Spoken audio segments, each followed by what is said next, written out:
The question I got is, when should we be doing this ritual? Well, you can do this as a substitute for the beginner's breath meditation. I think it's an important improvement. Secondly, do it if you're in a situation that's very agitating, or you know you're about to go into an agitating situation, do it. Do it if you find that you can't sleep. And also do it as the beginning of a ritual, which we're going to learn later today probably, for reviewing your mistakes. I want to teach you a way to find a place in your mind where you can review what you did. Review what you did. Look at all of it objectively. It's building a place of pure, perceptive, objective awareness. A place of clarity, courage, and compassion where you could really look at what happened. And also look at what worked. You're looking clearly at everything without upset, without reattaching to it. Remember, I want to teach you a way to learn from what you did without accidentally re-gluing yourself to it. Yes? This is the first building block of that, where I'm going to teach you more applications. So you can use it as a substitute for the beginner's breath meditation. You could do it for 5 to 10 minutes a day in that from that perspective. Do it as the start of a ritual, which I'm going to teach you later. Do it in situations where you're agitated or entering into a circumstance that normally would agitate you. It would agitate anyone. You understand? If you can't sleep at night, do it. It's really powerful, really good. We clear on that? Yep. There were other questions about this. Someone wanted to know, is it one big breath? No, it's a little inhale, pause. You must put the pause in between the inhales. And what you're going to find is it's that second inhale that provides a lot of emotional fulfillment. It's like you're expanding your heart, feeding your heart. That's the idea behind this. Yes? Someone said, well, he's finding it difficult to put his consciousness down here. You don't have to. That's something that I do. You can forget all about that. The important part about the exhale is that you pause at the end of the exhale. It's that pause at the end of the exhale that's really going to calm your mind. Gradually, over time, that pause will become longer and longer, so you can sit in that place of silence after the exhale. Does that make sense? Yes. Are there any more questions about this? It's really simple. I'm glad you're asking questions. You want to get it right. Hold on just 1 second. And we're going to work with your mismatching and constantly ask yourself, am I doing it right? Am I doing it right? Am I doing it right? Am I doing it right? I have a question about this. Yes. Yes. In some of the other breath rituals, you talk about putting the tip of your tongue on Yeah. the roof of your mouth. Yeah. Do you do that with this as well? No. You don't have to put the tip of the tongue. Just do what I showed you. Do it with your eyes closed, and you'll find the silence. You're doing it right.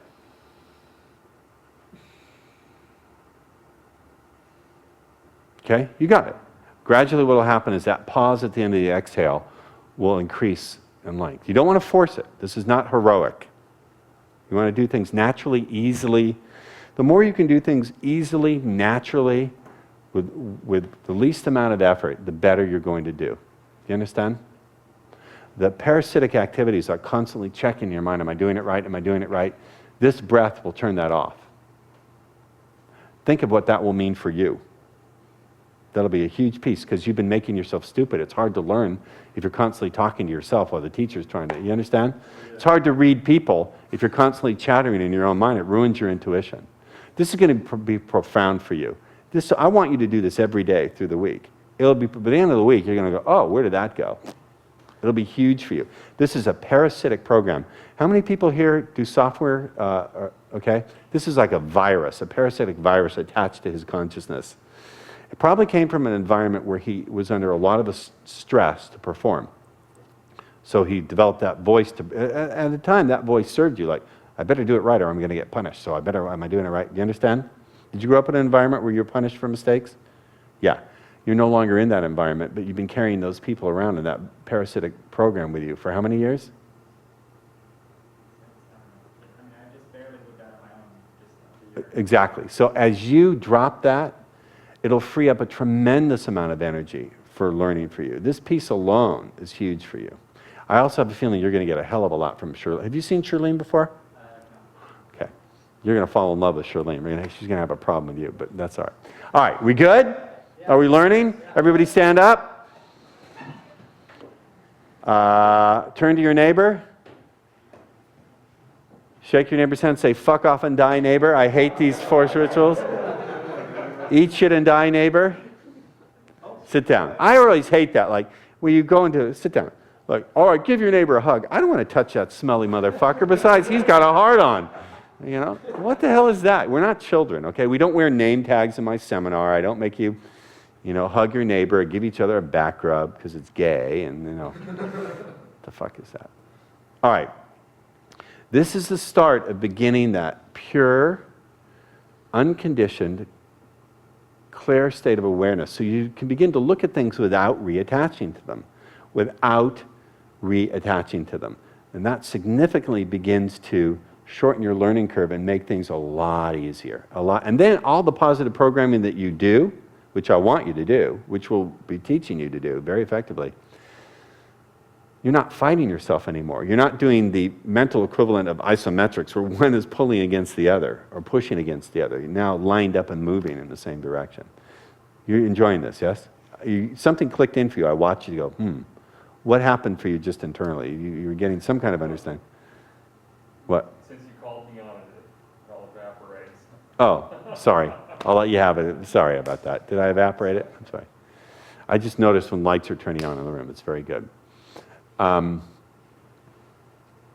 how many people, when you did that exercise, just began to have the slightest little bit of an experience at the end of the exhale of a state of real calm and clarity? Yeah. How many people, when you had it, did you find that's profoundly different from your normal state of constant ratcheta? So you're learning to alter your consciousness in a very powerful way. A very powerful way. And this is also really good if you're going through a breakup or you've lost a loved one or something like this. This is an incredible way. Pranayama, this is pranayama, the science of pranayama, which Mark Whitwell will talk to you more about, has miraculous, profound powers. There are all sorts of kinds of pranayama. There's pranayama to excite yourself, to get yourself up.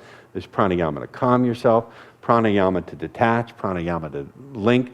The Sanskrits, the Hindus, and the yogis, they had this stuff wired down when my own people, the Jews, were still running around the desert trying to find the promised land.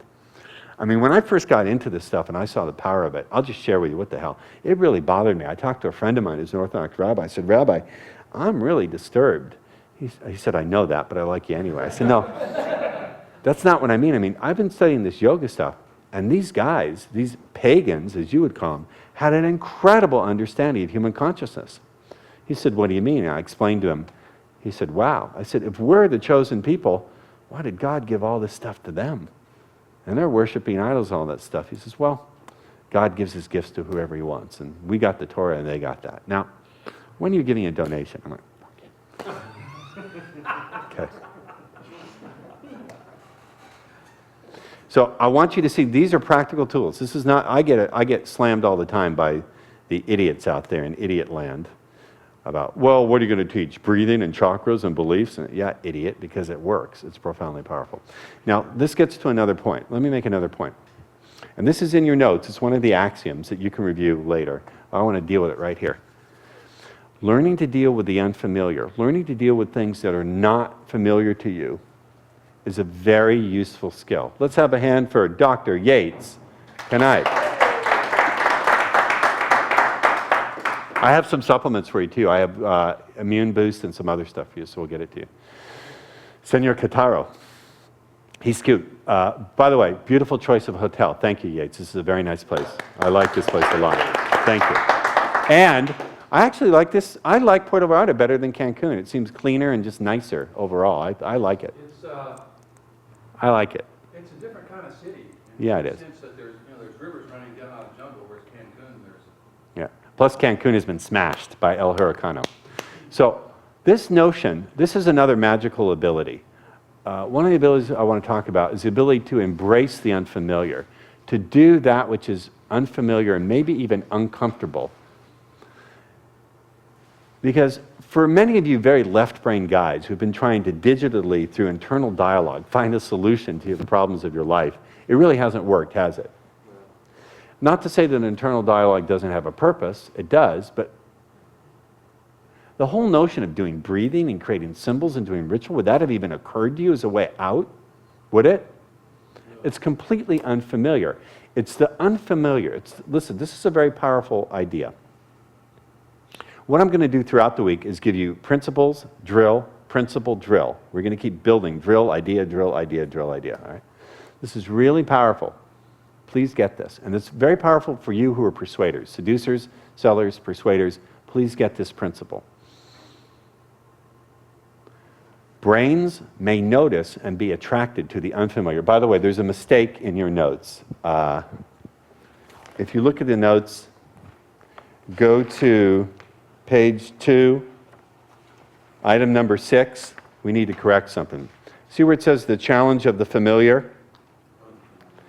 It says the challenge, leave that there. Brains may be drawn to or notice what is, it should say unfamiliar, not familiar. Brains may be drawn to or notice what is unfamiliar. All right, so correct that. The way it works is brains will notice what's unfamiliar, but usually they only do what's familiar. This is hardwired in, I think, to the lower aspects of the brain. This is something very interesting, by the way. Oh, this is an idea I want to throw at you. Pay attention and look up here once you've made that correction. Look up here. The other day, I was talking to someone. I don't know why this occurred to me. I was actually talking to a waitress about this. I don't know why I brought this up with her. I said, oh, I know. She called me a weirdo. She said, you are a weirdo. I said, you want to know what's weird, Debbie? It's the same Debbie from 1988. You know, she's been around 17 years. Me, oh, not really. Not the same Debbie. I said, you want to know what's weird, Debbie? I'll tell you what's weird. Zero. The whole concept or notion of zero is weird. She looked at me and said, what do you mean? I said, well, think about this. The whole idea that something can stand for nothing.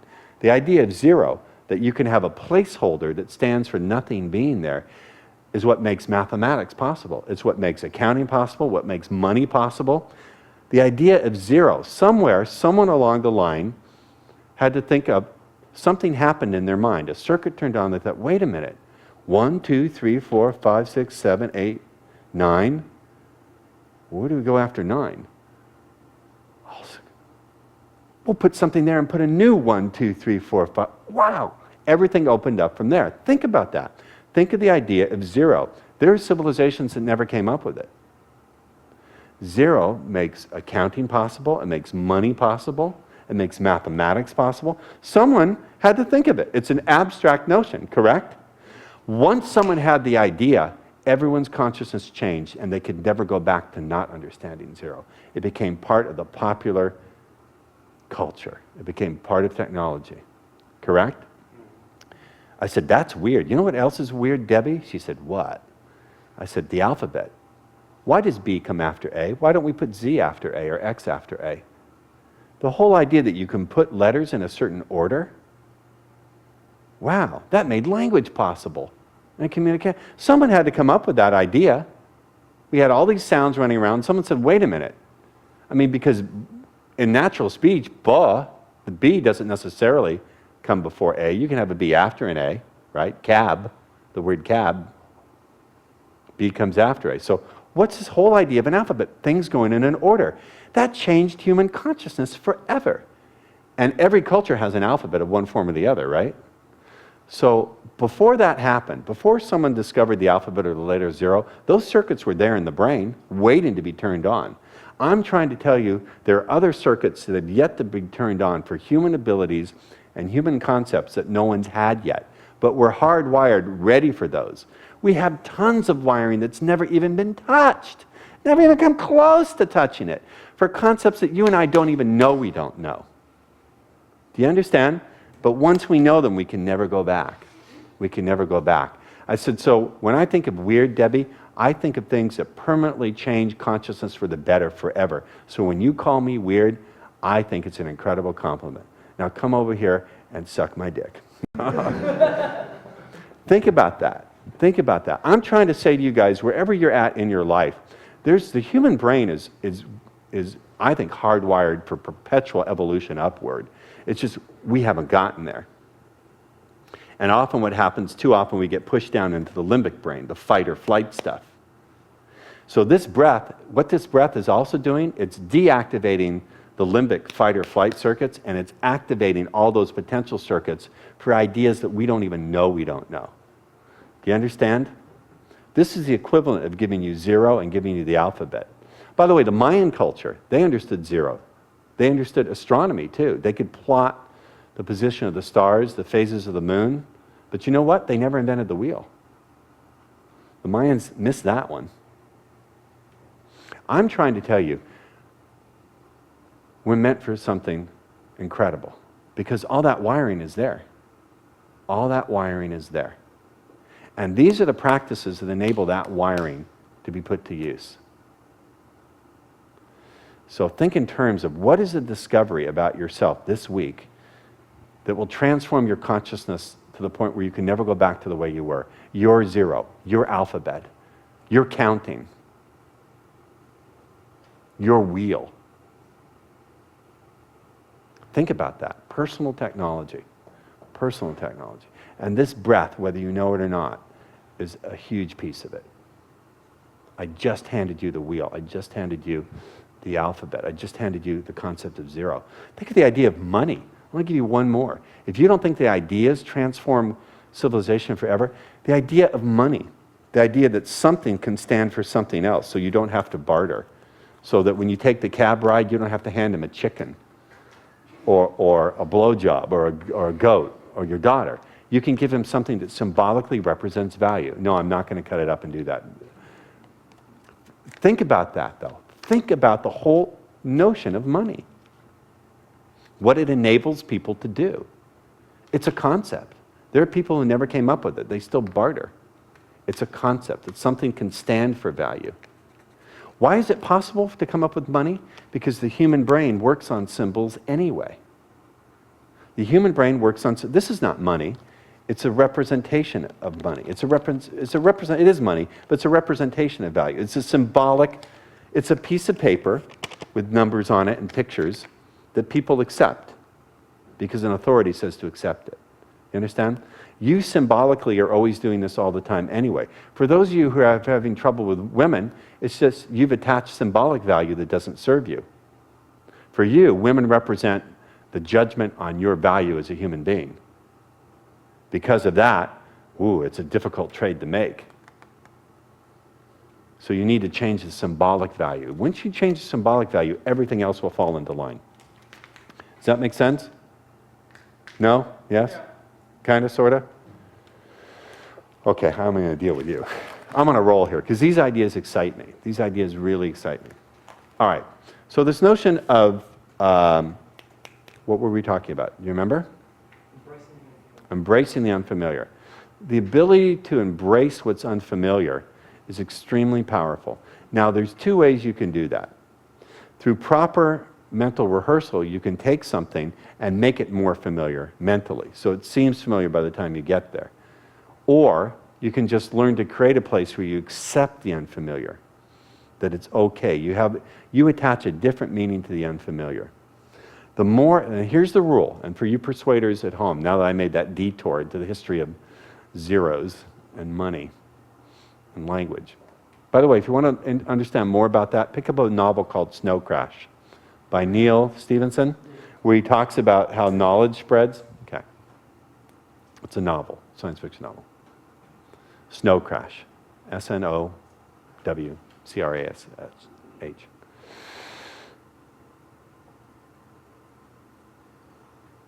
Brains may notice the unfamiliar, but they tend to only do what's familiar. So when you're persuading people, you need to give things the illusion of familiarity. You need to give people the illusion of participation, so what they're doing seems more familiar to them. We'll get to that later, but it's a principle I want you to chew on for now. You're smiling at that. Why? Why? Because what happens is I've noticed that I'll use language and speech such to get a girl excited. Right. Get her phone number and we'll plan a date. But then it'll fizzle out because because she's so familiar to the kind of guys that she's used to, and I'm just not what she's familiar with. And then her brain goes, yeah, I don't want to do that. You need to learn to create the illusion of familiarity while at the same time offering something different. This is an incredible skill. If you can create the illusion of familiarity while at the same time offering something different, you got an incredible skill. This guy's the limit. Did you catch that? Huh? That's a little piece of pattern I like to throw at the very end where I got him really going and say, at that point you realize this guy's the limit. Pardon me while I kiss the sky. Are you following? Am I overloading you? Everybody stand up. Put your feet flat on the floor. Stretch up. As you stretch up, put your consciousness into your feet. Really put your awareness on your feet. Let's try this again. Put your hands down. Cut the camera for a second. Take your shoes. Okay, we're going to switch tacks here. I have a great trance induction to do. Before I do, I co-wrote this with Vince. I wrote about 70, 80%. He did like 20, 30%, or influenced it. One of the reasons why I want to have Vince here, by the way, is he's an incredible model for learning. An incredible model for learning. This guy will go out and push everything to the extreme, joyously, and just see what happens. If you could just take on his attitude, if you do nothing but that this week, just take Vince to lunch, model Vince. Ask Kim and Tom when they do 3D Mind if they're willing to show you about how to use it to model people, all right? If you can take on Vince's persona and then take it off when you don't need it, like a suit of clothing, right? If it's part of your design work when you're going into that other reality where the writer and the director and the actor are and they say, hey, I want to be able to take on this character Vince. How do I do that? Yeah? I want to do that with Vince because his attitude towards learning is incredible. He'll try anything. He's like that kid Mikey in the commercials. Remember Mikey? Let's get Mikey. He'll eat anything. Well, let's get Vince. He'll try anything joyously. All right? He will. Married with children. I'm sorry. Lo siento. I'm teasing. Here's what I want you to do. Before we do this induction, and for those of you at home, what I want you to do is to stop the DVD or the video and write the answers to these questions. I want you to think of, because I'm going to put in some of my own, but I want you to put in some of the values that you would like to enjoy with women. And for those of you at home listening to this induction, this is going to be about women, but you could modify it for work or for anything else. So think of some of the things you want to have more of. Look at me. I don't mean specifics. I don't mean I want a blonde with triple D, 38 double Ds, 21, 34. I want the UCLA women's volleyball team. I don't mean that. I mean in terms of values. Like I want more exploration, fun, adventure, passion. Write down those things, all right? So I want you to do, and if you're at home watching the DVD, take about 5 minutes to write down the values that you want to experience with women, whatever those are. Do you understand? More adventure, more exploration, more power, more choice, blah, blah, blah, blah. Not specifics, not something that you could paint a picture of. You get it? Very important when you're doing this kind of programming. We're going to stop the video and we'll be right back. On the Speed Life cruise, come on, are we having fun? Yeah. Oh, you vato locos and bedejos, no. What's the matter, Mr. Soccer Shirt? No? Before I move on, I want to make sure we do something. Are we recording? Are we on? We good? Something that's very important to me is that we recap and that we not move forward until we review what we've done so far. I want to make sure you guys incorporate, after each major break, you incorporate what you did prior to that so that we really make this true learning, not just sitting in our chairs and et cetera, all along. So let's review this breath. Do you remember how that breath works and what it's used for? So here's what I want you to do. I'm going to do it myself because I need some energy. So let's do 10 of them, and whether standing, sitting, or laying down. And you can shut the camera off now. Remember, the purpose of this breath is to begin to give you that place where you can look calmly and objectively at what's going on in your life. It's the start of it, not the whole thing. And the main components are inhale through the nose, short first inhale, little pause, got to put the pause in, then a big, large inhale. Imagine you're breathing into the whole heart space. Immediate release it. Hold the exhale for as long as is comfortable. And then start the process again. And optional, you can imagine your brain is sinking down, your mind, consciousness is going right here between your belly button and your pubic bone. Yes? Another optional thing is on the second inhale, put a little smile on your face. You could even try a little smile on your face for the first inhale. Okay? Good. Now let's continue talking about this notion of getting off of autopilot and specifically building a place where you can look at things that formerly used to be emotionally troubled, troubling, so you can learn from your errors, learn from your mistakes, and also see what you did right and give yourself credit. One of the problems with self-improvement is too often people who are into it train themselves to just look at mistakes, and they don't bother to recognize and look at what's working. And one of the things that Vince taught me, quite explicitly so, Vince said, it takes training to recognize progress. So write that down. It takes training to recognize progress, because we want to balance this and also train your mind to recognize progress. In many areas of life where you've been stuck, it's not that the area itself is so difficult, it's that the emotions surrounding it are difficult. If you clear out the emotions, or transmute or transform the emotions, or balance the emotions, then it becomes a lot easier to do the technology, whatever that may be. Generally, my rule is if you've got a problem, see if you can balance it, okay? If you can't balance it, see if you can reduce it significantly. If you can't reduce it significantly, see if you can ignore or work your way around it. If you can't ignore or work your way around it, work on your acceptance. So I'll say it again. If you've got a big, huge, honking problem, see if you can balance it. What do you mean it's better? Kim and Tom will show you that. First of all, let me put it this way. If you've got a big problem, see if you can transmute it. Let me put it this way. First, see if you can transmute it. If you can't transmute it, see if you can balance it. And balancing actually can be done simultaneously with transmuting. Kim and Tom will teach you about balancing. See if you can balance the problem.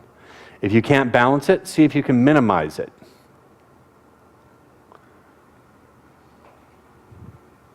If you can't minimize it, see if you can work your way around it.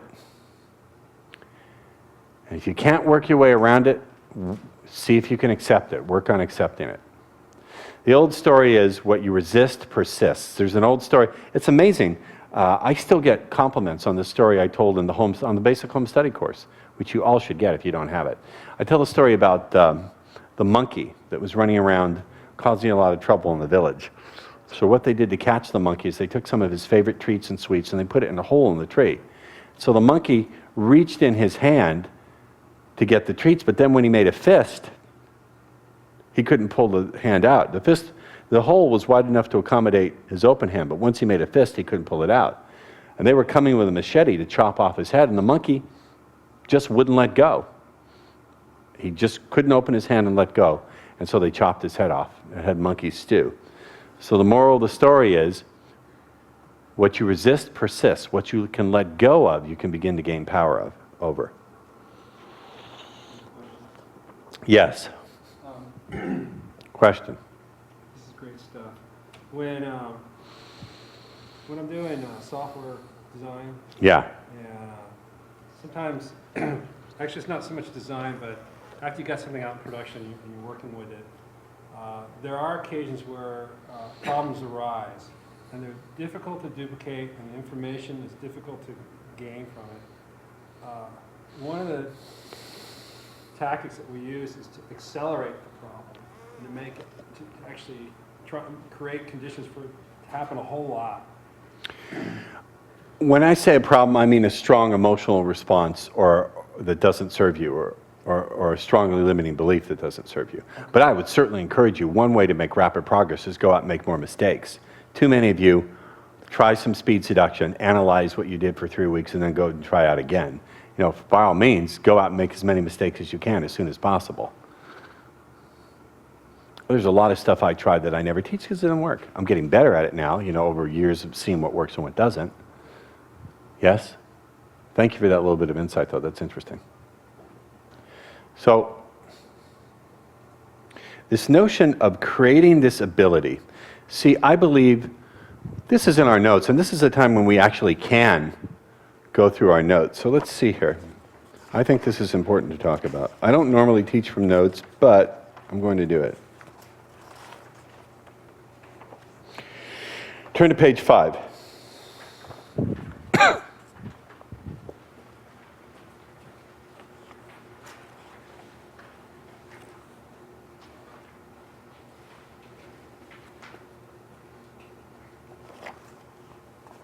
You got that? Look where it says magical abilities for your consideration. You have it? Yeah. All right. Forgive me here a second. These pages are sticking. They shouldn't. All right, let's look at these.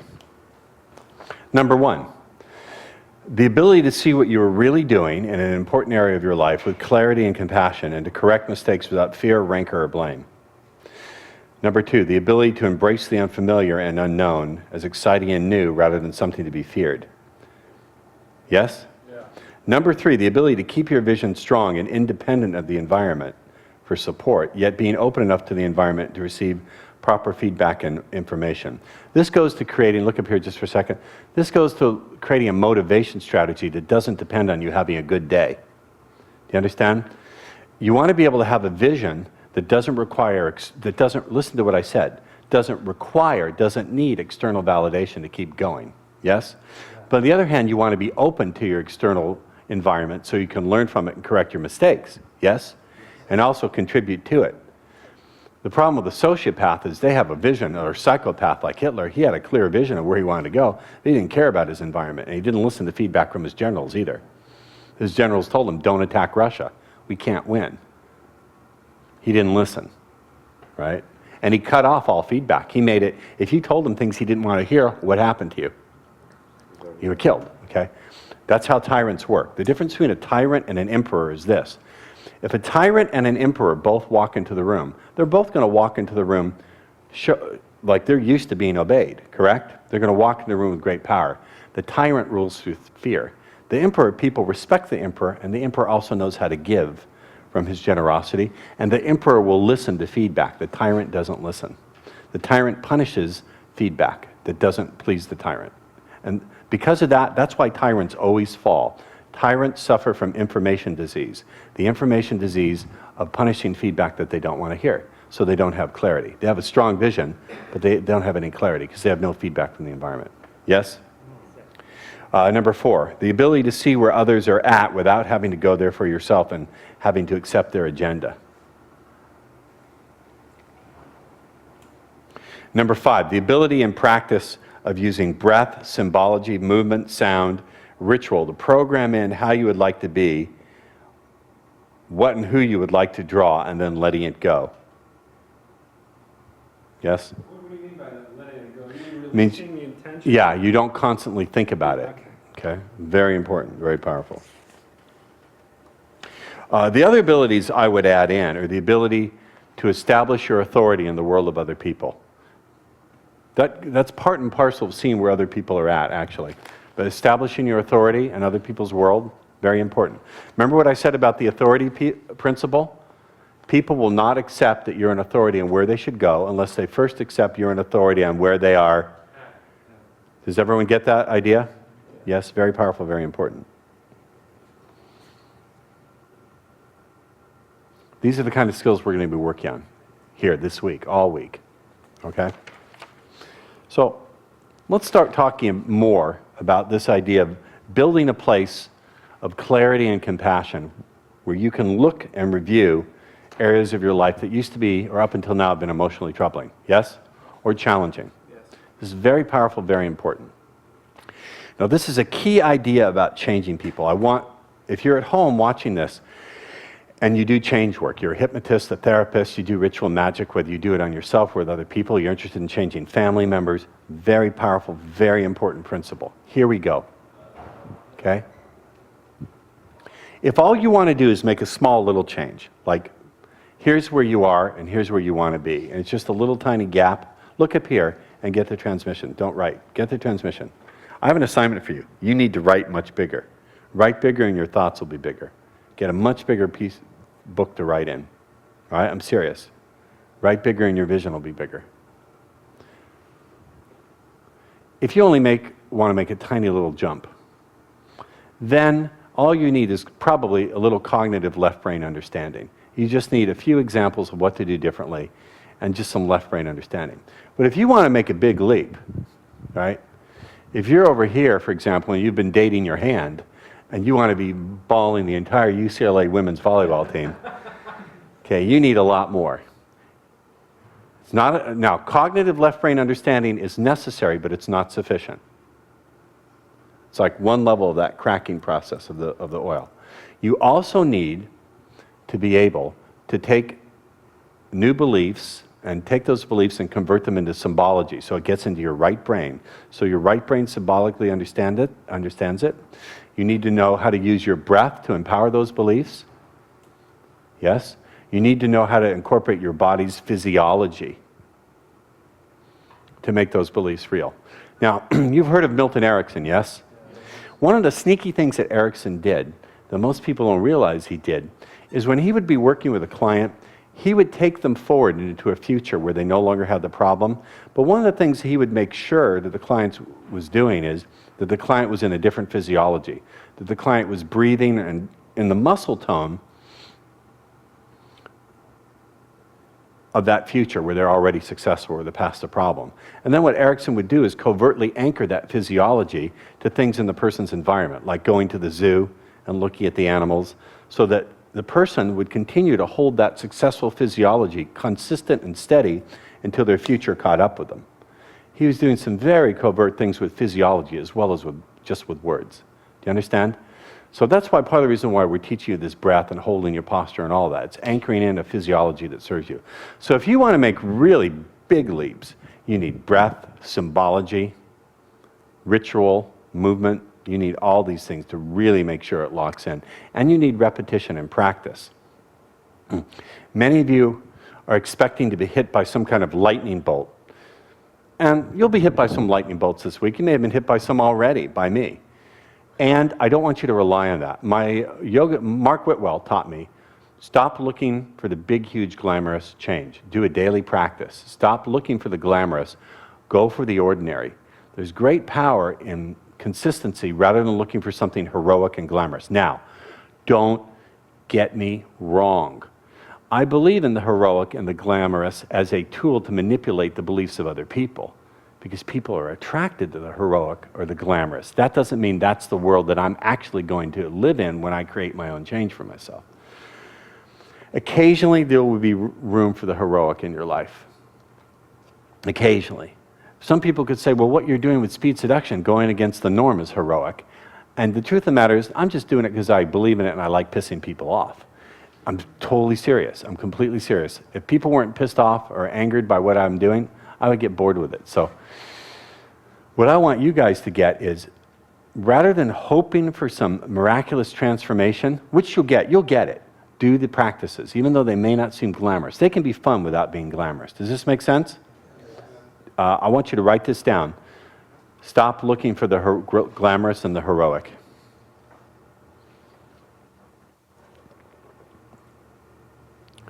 That doesn't mean you can't enjoy it. I believe in myth. I incorporate myth. One of the things I do to motivate myself is take on the mythology, for example, of Green Lantern. Do I really believe Green Lantern is real? Of course he's fucking real. No. But Green Lantern symbolically means something to me. It motivates me, organizes my energy, makes me more interested in teaching. It works for me. I don't really, do you understand what I'm saying? But when it comes to practice, I do consistent practice. Consistency is better than heroism. Usually.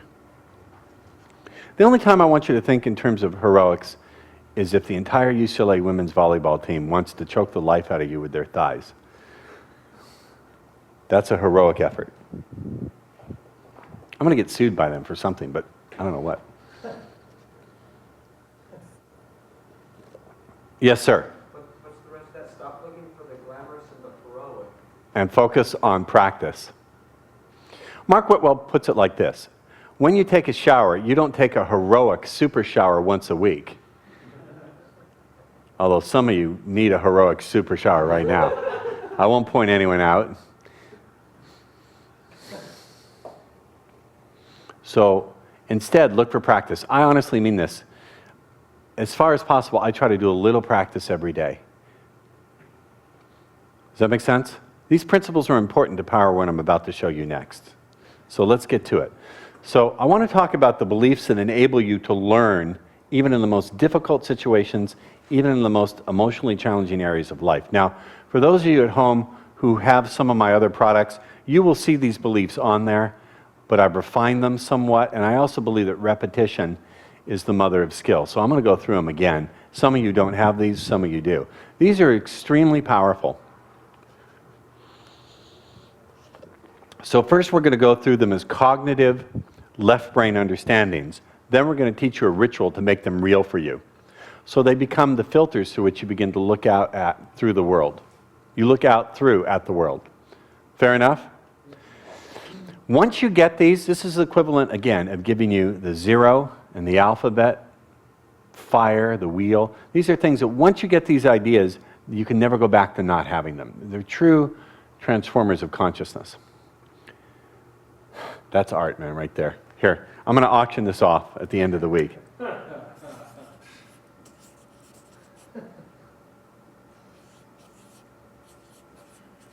We're going to auction this illustration off, okay? To raise money for, what are we going to raise money for? The Ross Jeffries Masturbatory Relief Fund. Okay? We're going to auction this. Huh? Sargaholics, the old Sargaholics retirement home. All right. Now, for my German friend, these beliefs are not actually in any kind of order. You understand? It's not like 1, 2, 3, 4. They're just the ones that are coming out of my mind. Okay? I'm just teasing. Entschuldig. All right. These are beliefs for learning, even in the most difficult situations, in areas that are very challenging for you. Belief number 1. This is the most powerful thing I can give you, I think. Let's discuss it. Look up here. Look up here. Look at this. Even the little thing you write with is small. You write small. What you used to write with is small. Portable. I don't care. You need my assignment for you is tomorrow. I've got it. I've already got it dialed in. I've already got one up in my room. A big one and a big pen. All right? Belief number 1. Look up here. Don't write. Look up here. We'll discuss it first, get the implications, then you can write it down. Get the transmission. Get what I'm transmitting to you. This is something you should explicitly teach your children. And by the way, if you're a trance worker, if you do hypnosis, I would encourage you to teach your clients to create a hypnotic room of learning, where this room has these beliefs painted all over the walls, embedded in the floors and ceilings, in the rug, coming out of the misters, everywhere. Through the air conditioning vents. First belief, anything, look up here, don't write. Oh, how much of don't writing do you not get? Okay?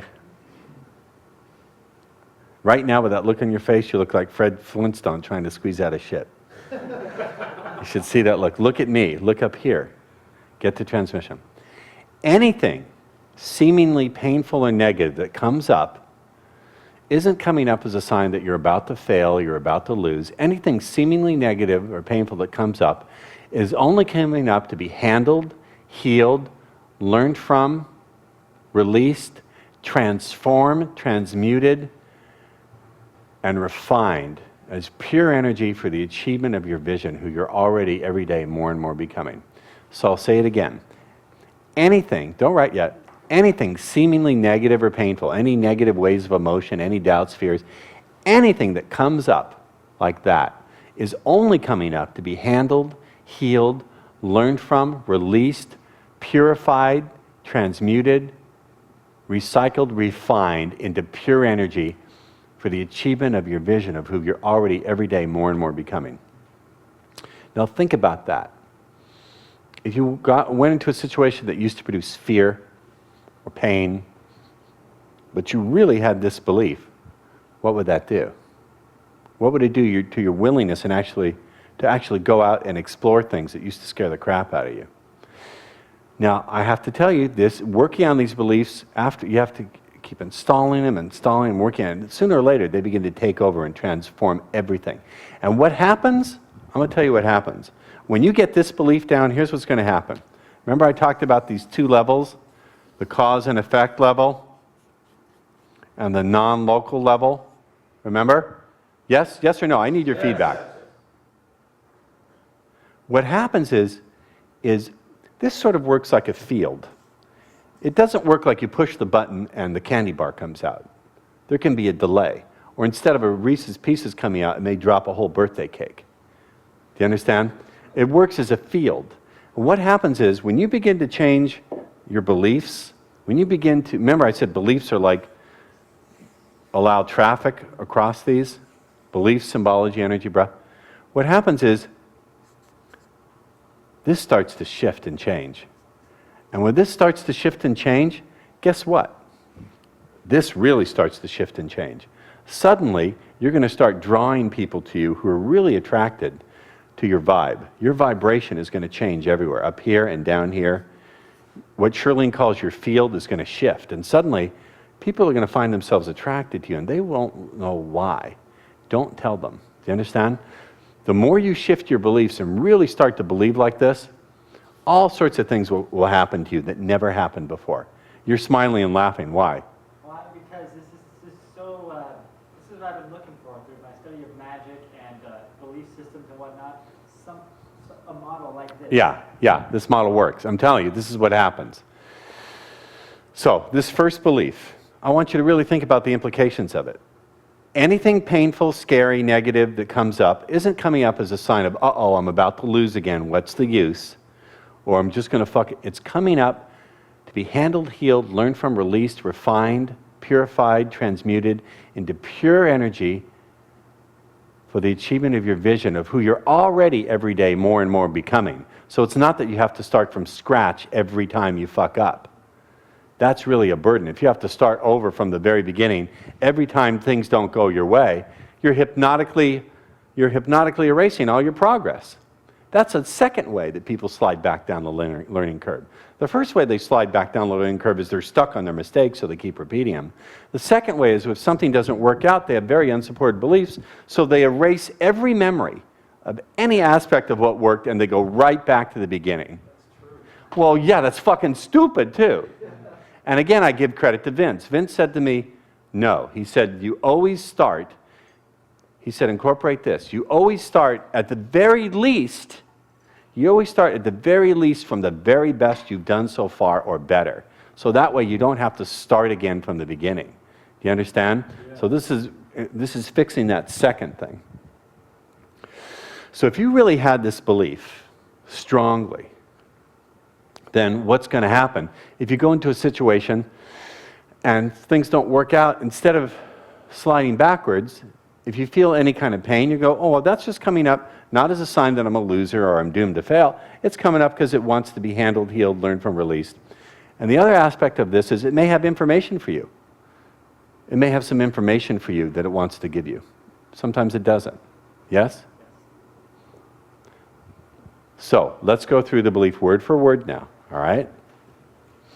See, I promise you, if you'll look at me for a minute, if you'll do this dance of understanding and comprehension back and forth with me, I'll give you all the time in the world you need to write things down. I have no objection to writing things down. You've got to do it, but you got to do it at the right time. I'm not a traditional teacher where I want you to sit there and take notes. This is part of the advantage of coming to the live experience, unlike all you jamokes out there at home. But you know what I may do? I may hold a webinar. I may hold a web-based seminar for all the people who have bought these DVDs. Maybe what we'll do is give you like a little passcode or something, put you on a list. So at an appointed time, I'll hold a webinar where I take your questions. But it's going to cost you some bucks. All right. Anything seemingly painful or negative that comes up, JD, this will transform you. You've heard this before, but I don't think you've really practiced at using this one. You need this one. I have practiced, but not in this particular form, especially when you talk about recycling. Yeah. Anything seemingly painful or negative that comes up, note that word seemingly.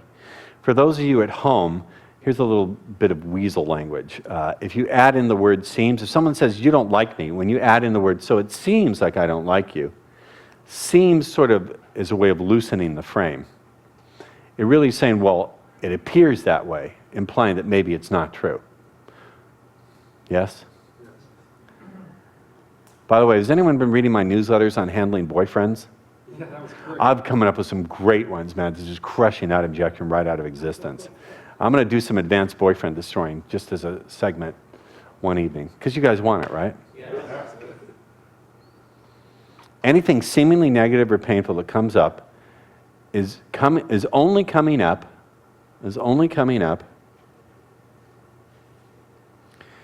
and I got the necessity of this, by the way, from Shirlene, but we'll go get that later. Is only coming up to be handled, healed,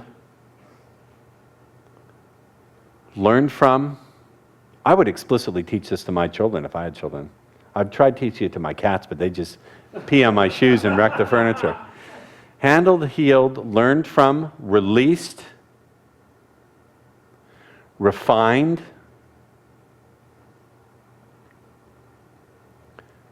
purified, transmuted. I don't care what order you put these words in. These words should become part of your vocabulary. Transmuted, recycled,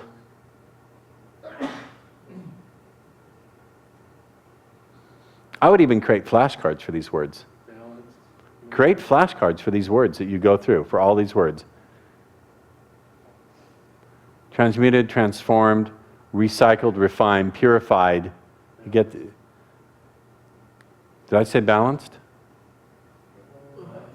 Earlier, if you have a big problem, Oh, I didn't say that here. Leave it out here, all right? Let's do it. Into pure energy.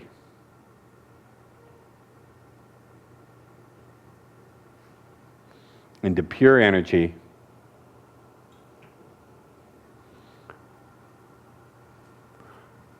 For the achievement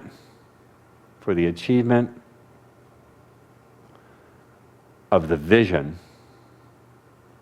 I use this word a lot. That's another big word for me, vision.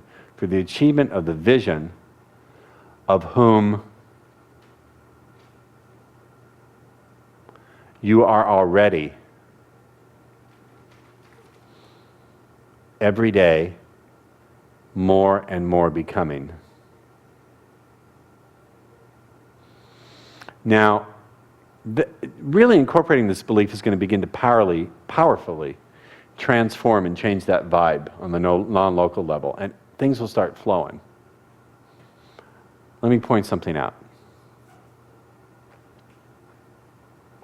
Notice some of the language of the vision of who you already every day are more and more becoming, which implies the process has already started. It's already ongoing. As Vince would say, and again, Vince has really taught me a lot, you are already in the solution. You are already in the solution. It may not feel that way, it may not seem that way, but you're already in the solution. It's not like you're starting over every time something doesn't work.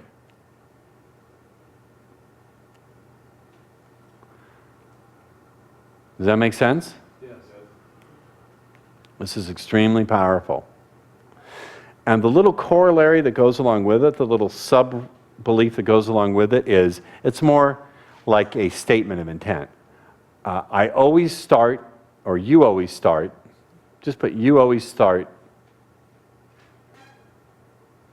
at least from the very best you've done so far or better. That's a really nice little cleanup corollary there. I got that from Vince. See, one thing about me is I constantly give credit where credit is due. At least from the very best. You always start at the very least from the very best you've done so far or better. Now, do you see the application of that? That means if something doesn't work out, you don't feel like you're starting from the beginning all over again. You get it? It allows you to keep incorporating. It's the snowball principle. How do you make a snowball? Well, you can pack it all on level ground. You take a little bit and roll it down the hill. It'll gather momentum. In order to create an avalanche, do you have to move the whole mountain? You just have to find that little bit to press on. Question. Speak up. When you, well, this presupposes that, or you leave behind everything that didn't work out, so you can really start, you're starting from the beginning, but you're bringing everything with you. You want to leave behind everything that didn't work, but you also want to learn from it. What, I'm not sure I see it, Chase. I'm not sure I understand your question. You're saying this presupposes that you're going to leave behind what didn't work and take forward with you what does.